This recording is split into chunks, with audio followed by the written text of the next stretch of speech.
Diba? Pagdating mo sa dumating pantalan, sasakay ka naman ng vehicle.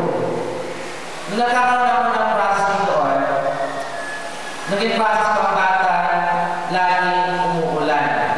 On process.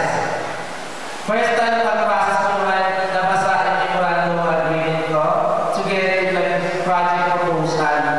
So sabi ko sa sarili ko, ano kaya ang sign nito?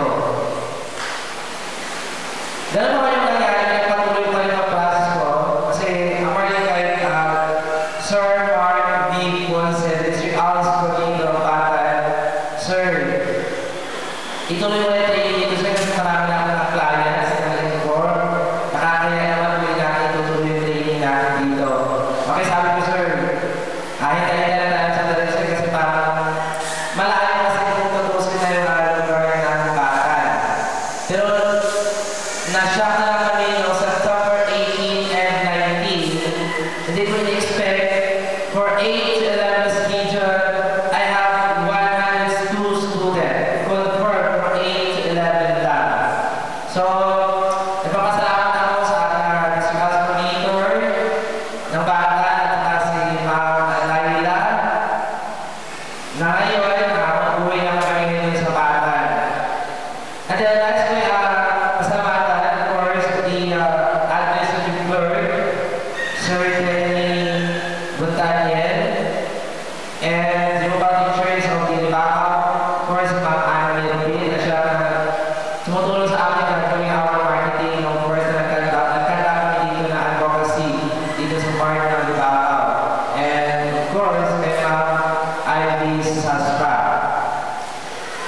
So, halos nasabi na lahat ng mga guests dito sa harapan kung ano yung dapat natin, ano yung dapat natin sabihin. So, ang gusto ko na lang ay ipaabot sa mga candidates, sa mga students, at saka sa mga parents natin na sacrifice para matapos yung training na kanilang mga pinagpapaaral.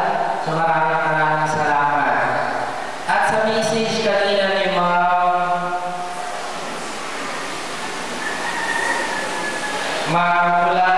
Junaline. So, natouch ako masyado doon. So, thank you, ma'am.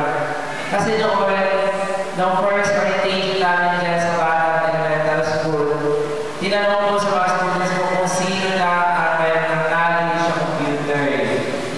Sinabi ni ma'am, sir, in my part, mayroon akong knowledge sa computer, but then, I need to add more para maging competent pa daw si ma'am. So, I really appreciate na gano'n yung amazing si Mami for your dedication. Sa mga ibang teachers natin, na medyo nahirapan during our lecture, naman ang lecture natin, kalot ka mas ang kalot rin yung mga ulo. Every time nag-lecture ako, nagagamit ka projector, ang iba hindi na nagatataw, wala nagatataw sa mouse pointer, wala nagapalo sa paghula sa atin ng mouse pointer. So, noon, a lecture talaga, para malaman ko sa utak ng mga student kung ano yung pinag-dinisyon kung ano ng mga operation, daw malutawin sila sa hangin.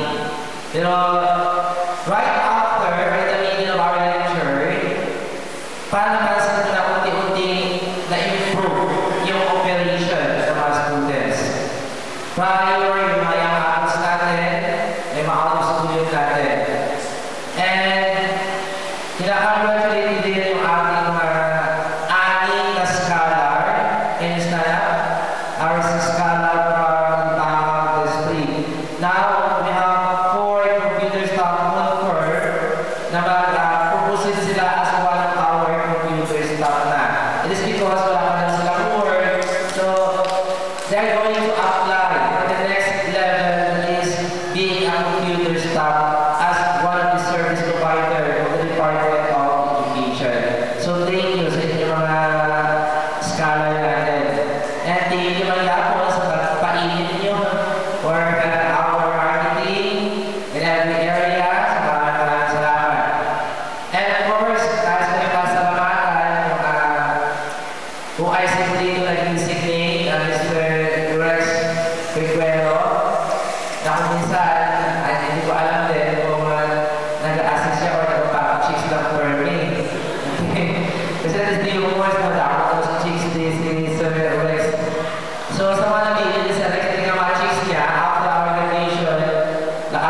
yaha kasi bayaan ako. Kaya tomorrow morning, pupunta na kami ng Ibahay. Kasi doon na kami ngayon, buhay kami sa Ibahay District. So meron kami ng 235 students doon sa Ibahay. And ngayon, ongoing ay akalasan namin sa Banga Elementary School. So according kanina sa ating guest, Leah Lynette Teres Reyes, nag-inform sa akin na hindi pa daw magkaroon ng next na training.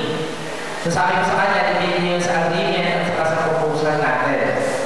Pero kung willing tayo magkakaroon ng training, malapit lang ang Banga Elementary School. Ongoing ay ang training dyan for the second batch dyan sa Banga Elementary School.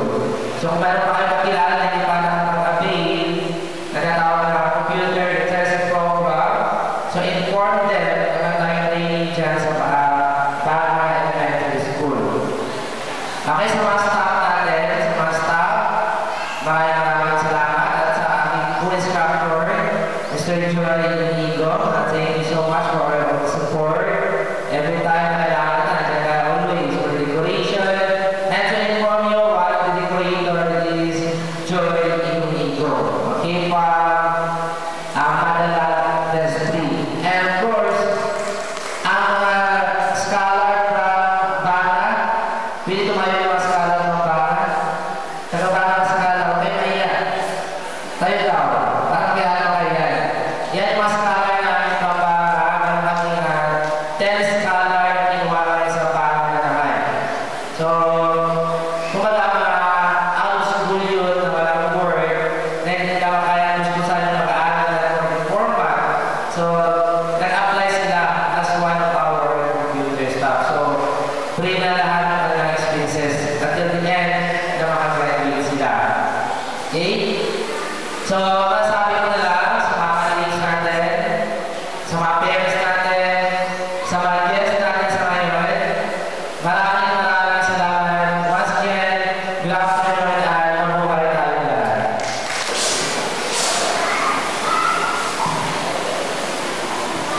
Thank you, Ma'am Ati. With due respect to the people on stage, ladies and gentlemen, good afternoon.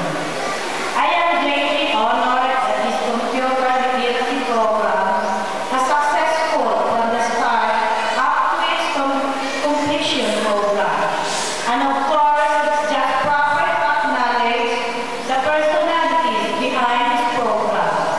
So our Almighty God will bless the Consmart Service Training for choosing the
We hope that next